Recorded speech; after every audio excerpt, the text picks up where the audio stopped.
جب جنرل ضیاء الحق کی ڈیتھ ہوئی تو اس کے فوراً بعد پاکستان میں یہ سمجھا جاتا کہ آپ دنیا کا کوئی کام پیسے دے کے کرا سکتے ہیں, whatever you want to do.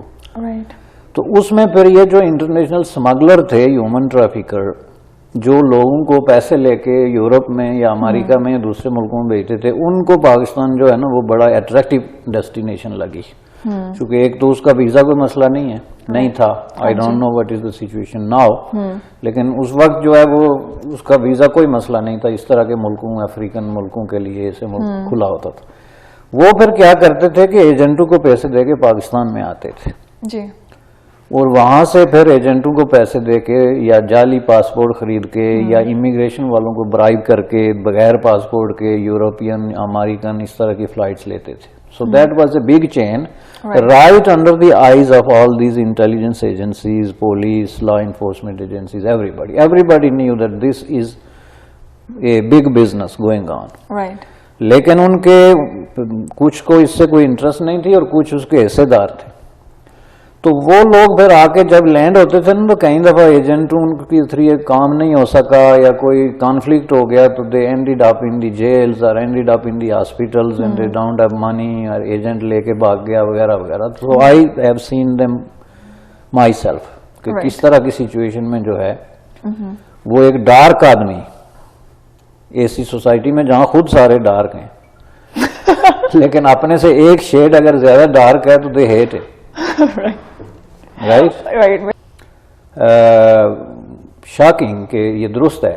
Most of the 99% جو ایونٹس اس طرح کے ہوئے ہیں باہر, ٹیررسٹ اٹیک ہوا, وہ لندن میں ہوئے ہوں, وہ جناب برسلز میں ہوئے ہوں, پیرس میں ہوئے ہوں, یا یونائٹڈ اسٹیٹ آف امریکہ میں یا ادھر کینیڈا میں, تو ان کے لنکس جو ہیں وہ لوگ کسی نہ کسی طریقے سے جا کے پاکستان سے جڑتے ہیں. ہاں جی. تو یہ ایک ایسا کوشچن ہے جس کو ڈینائی نہیں کیا جا سکتا. لیکن کیا یہ کوئی کنسپیریسی ہے اگینسٹ دا کنٹری اور دیر از اے ریزن؟ تو میں یہ سمجھتا ہوں کہ پہلی بات تو میں رول آؤٹ کرتا ہوں کنسپیریسی کی کہ you can not just have 100 and 1000 of events, act of terror every where, اور پھر جا کے آپ کوئی اس کی ایک جو ہے invisible force will go and connect it with a specific country. Is not possible in real world. Right. جو دوسرا چیز ہے کہ کیا پھر ان کا تعلق کیسے بنتا ہے, how is possible. تو میرے خیال میں یہ چیز سمجھ میں آتی ہے as far as people who know the social structure, socio-economic structure I would say, and class structure of Pakistan, ان کے اس چیز کا پتہ ہے کہ this is possible. یہ تو صرف وہ لوگ ہیں جو ڈینائل والے ہیں نا, دے آر انسسٹنگ آن ڈینائل کہ نہیں جی یہاں تو اتنا یہ اس کو ہو ہی نہیں سکتا چونکہ یہ ملک اتنا زبردست ہے, ہماری سیکورٹی اتنی ہے, ہم اتنے تیز ہیں, تو ہاؤ از پاسبل. تو وہ تو ایک مطلب ٹوٹلی ایون ایسی چیز ہے جو ڈسکسیبل ہی نہیں ہے. لیکن جو دوسرا جو لوگ اس کے سوشو اکنامک اور کلاس سٹرکچر کو سمجھتے ہیں ان کو یہ سمجھنے میں کوئی پرابلم نہیں ہے کہ پاکستان ایک ایسی کنٹری ہے جس میں کہ آپ کو بہت کم قیمت پر ایون جو ہے وہ 2 وقت کی روٹی پر بھی ممکن ہے ایک ٹیررسٹ مل جائے, چونکہ وہاں پہ ایک ہائٹ ہے پاورٹی کی. پہلی بات یہ ہے کہ جیسے کہ یہ بندہ ہے اینڈ اس میں ناٹ آل اباؤٹ کہ یہ پاکستان کا قصور ہے, اس کو ذرا سمجھنے کی بھی ضرورت ہوتی ہے. مثلا یہ بندہ جو ہے he came from Somalia to become a refugee in Pakistan. Pakistan is not a refugee friendly country. Right. Because of its infrastructure, social structure, social assistant, medical, things like that. لیکن یہ ہے کہ اس میں داخل ہونا بڑا آسان ہے مختلف بارڈرز کی طرف سے, اور پھر ملک کے اندر بھی regulation, immigration system, border security forces, deportation system, process, due process جو ہے وہ نہیں ہے. تو اس سے فائدہ اٹھا کے تو دور دور سے لوگ جو ہے نا وہ آ کے تو پاکستان میں گھس جاتے ہیں. Most of them are living there illegally. Many African countries. اور اس کا تعلق پھر جا کے ایک بہت لمبے چوڑے, when I was there in 96, 97, I came across to many people. اب یہ جو ہے نا کہ اگر ہم اور ہمارے جو لوگ نہیں مانتے, ڈینائل پہ ہیں, وہ تو اپنے آپ کو بھی دھوکہ دے رہے ہیں, اپنے ضمیر کو بھی اور اپنی قوم کو بھی. چونکہ جب تک آپ یہ ایکسیپٹ نہیں کریں گے کہ we have a problem, you can not solve it. اور پرابلم کو وہ تسلیم ہی کرنے سے انکار کر دیتے ہیں. نہیں جی یہ کنسپیریسی ہے ہمارے خلاف جی, یہ کیسے ہو سکتا ہے جہاں کہیں بھی واقعہ ہو ایک پاکستانی ملوث ہے, وچ از اے فیکٹ. اور میں یہ سمجھتا ہوں کہ جو وہاں کے جو لوگ ہیں جو رسپانسبل لوگ ہیں ان کو چاہیے کہ وہ خود کنیکشن تلاش کریں اور ان کو ایلیمینیٹ کریں کہ بھائی کیا آخر لوپ ہولز کیا ہیں. اور اتنے بڑے بڑے لوپ ہولز ہیں. اب گزشتہ 2-3 سالوں میں پاکستان کا جو امیگریشن سسٹم ہے یا جو ایگزٹ سسٹم ہے یا جو پاسپورٹ کنٹرول سسٹم ہے اس کو تھوڑا سا انہوں نے امپروو کیا ہے. وہ بھی یہ جو موجودہ انٹیریئر منسٹر ہے اس کی کوئی پرسنل انٹرسٹ ان چیزوں میں ہے جس کی وجہ سے جی, ورنہ وہاں تو جس کو مرضی وہاں پہ $500 دے کے آپ 10 پاسپورٹ لے لیں, ایک نئی شکل بنا کے ایک نئی فوٹو بنا کے ایک نیا جو ہے وہ روپ دار کے اب نکل جائیں جہاں نکلنا ہے.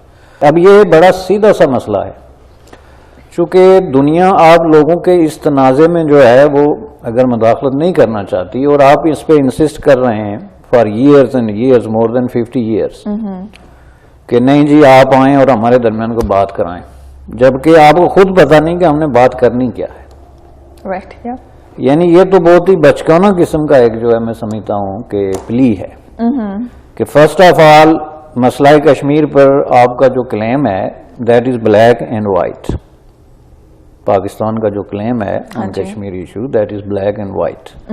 اور وہ کلیم یہ ہے کہ ریاست جموں کشمیر یعنی پوری کشمیر وہ جو ہے وہ پاکستان کا حصہ ہونا چاہیے کیونکہ وہ پاکستان کی شاہ رہ گئے. یعنی شاہ رگ کا دوسرا مطلب یہ ہے کہ اس کے بغیر ہم زندہ ہی نہیں رہ سکتے. although we survived 70 years without that any oxygen or anything. تو اس طرح کا جو سٹینڈ ہے اس پہ آپ جا کے جو ہے وہ ٹرمپ کو کہیں یا اوباما کو کہیں یا کسی اور کو کہیں کہ تم جا کے انڈیا کو کیا کہو کہ وہ اپنا علاقہ خالی کر کے مجھے دے دے. what kind of thing is this? you go and you tell to a neighbor کہ یہ جو ہے یہ زمین میری ہے ایسے, اور نیبر کہے کہ نہیں یہ تمہاری نہیں ہے تو آپ جا کے ایک تیسرے نیبر کو لے آئیں گے یار اس کو کہو یہ مجھے دے دے. This is just like this is so plain, so foolish, so child like. اس کے اندر کوئی لاجک نہیں ہے کہ آپ کی تیسرا ملک اس میں انوالو ہو. تیسرا ملک تب انوالو ہو سکتا ہے اس میں کہ جب آپ اس ملک کے سامنے جا کے ایک پروپوزل رکھیں کہ دس از دا پرابلم, کشمیر کا یہ مسئلہ ہے اور اس کا یہ سلوشن ہے, اور وہ سلوشن ہونا چاہیے جسٹیفائیبل. جی, کیونکہ لوگ بیوقوف تو نہیں بیٹھے ہوئے نا, جو دنیا کی سپر پاور ہے پوری دنیا کی پالیٹکس کو ہینڈل کرتی ہے اس کو جا کے آپ اتنی بچکانہ بات تو نہیں کہہ سکتے کہ آپ جا کے انڈیا سے ہمیں کشمیر لے کے دے دیں. سو ان کو آپ ایک فارمولا دیں اور وہ فارمولا ایسا ہونا چاہیے کہ آپ ان کو کہیں look this is the solution and this is not the solution which is going all the way to our favor. This is the only possible solution. We are giving up so many things and we are expecting you to ask India to give up something in return. So we can resolve this, settle down and move with our lives. Right. تو اس پہ کوئی کان بھی دھر سکتا ہے کہ یار کوئی بات کر رہے ہیں, اس طرح کسی کو کیا تکلیف ہے کہ وہ جا کے ایسے کرے گا. اور یہ گزشتہ 60-70 سال سے مسلسل اس طرح کی بات ہو رہی ہے. اس لیے میں یہ کہتا ہوں کہ it has become a joke. اور یہ آپ دنیا میں جتنا یہ تاریخ کی کتابیں, اخبارات, ریکارڈز, ٹی وی, ریڈیو اٹھا کے دیکھ لیں, یہ کروڑوں دفعہ ریپیٹ ہو چکا ہے. Nobody is going to listen. یہ جو ہے نا ویسٹ آف ٹائم ہے میرے نزدیک. اس کے بعد جنرل ضیاء آیا تو بالکل ہی اس کے اپوزٹ تھا. اس کے بعد ہمارے مشرف صاحب آئے تو ان کی گود میں ایک کتا تھا اور بڑا جناب سوٹ پہنتے تھے, تو لوگوں نے کہا جی یہ بالکل الگ ہیں. تو اس سے لوگوں نے یہ تاثر لیا کہ یہاں پہ بس جو ہیڈ ہوتا ہے ویسے ہی آرمی ہوتی ہے, لیکن انہوں نے یہ نہیں دیکھا کہ ان سب کے پیچھے جو کور کمانڈر بیٹھے ہوئے تھے وہ انہی کے ذہن کے لوگ تھے, اور ایک اسپیسیفک پیریڈ میں وہی کمانڈر جو ہے ان کو ان کی پالیسیز امپلیمنٹ ہوتی تھی, دوسرے ٹائم میں دوسرے کی ہوتی تھی. اور اس کے ساتھ ساتھ پھر بہت سارے انٹرنیشنل فیکٹرز بھی انوالو رہے ہیں کہ انٹرنیشنل فورسز کو پاکستانی فورس کے اندر کس قسم کی لیڈرشپ چاہیے ایٹ دیٹ اسپیسیفک ٹائم. مثلا جنرل ضیاء اللہ کے زمانے میں جب سوویت یونین کے خلاف جہاد کی بات تھی تو جنرل ضیاء سے زیادہ ان کے لیے مناسب اور پاکستان کے لیے نامناسب آدمی کوئی اور ہو نہیں سکتا تھا. He was the perfect man to be used. تو اس طرح یہ چیزیں ہوتی ہیں, لیکن بہرحال ان کے ڈیسیجن کلیکٹیو ہیں. اب یہ جو اس وقت سچویشن ہے اس پہ بہت لوگ اس کو ڈسکس کر رہے ہیں کہ جو اس سے پہلے تھا جنرل راحیل شریف جو ابھی جس کا ختم ہو گیا ٹینیور، اس نے چونکہ ٹیررزم کے خلاف بڑی جنگ چھیڑی ہوئی تھی and he was a dominating personality. اس کی موجودگی میں جو پاکستان کے ایکسٹرنل افیئرس تھے وہ سارے کے سارے اس کی مرضی سے اس کے ڈیسیجن ہوتے تھے. ایون انٹرنل افیئرس میں بھی سم تھنگ سبسٹینشیل اسی کے تھرو ہوتی تھی. تو کیا یہ نیا بندہ جو ہے اس پہ اس کو کنٹینیو رکھے گا یا اس میں کوئی تبدیلی لائے گا؟ اب اس میں بات یہ ہے کہ پہلی بات یہ ہے کہ جو آؤٹ گوئنگ جو جنرل تھا ان کا، اس کی بہت ساری ایسی باتیں تھیں جس میں اس نے ایکسیڈ کیا ملٹری کے پراپر فریم ورک سے باہر نکلا. وہ مثلا یہ کہ اس نے بہت زیادہ پریس لی، اتنی زیادہ پریس اینڈ پبلسٹی جو ہے is like in becoming a military commander.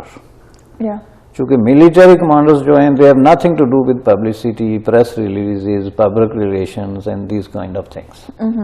میرے خیال میں پاکستان کی تاریخ میں جتنا زیادہ جو ان کا پبلک ریلیشن آفس ہے وہ جتنا ایکٹیو رہا ہے اس کے دور میں اتنا کبھی نہیں رہا ہے. They were paying a specific attention on media, social media, electronic media, print media, اور انہوں نے اس کو ایک لارجر دین لائف کریکٹر بنا کے پیش کیا.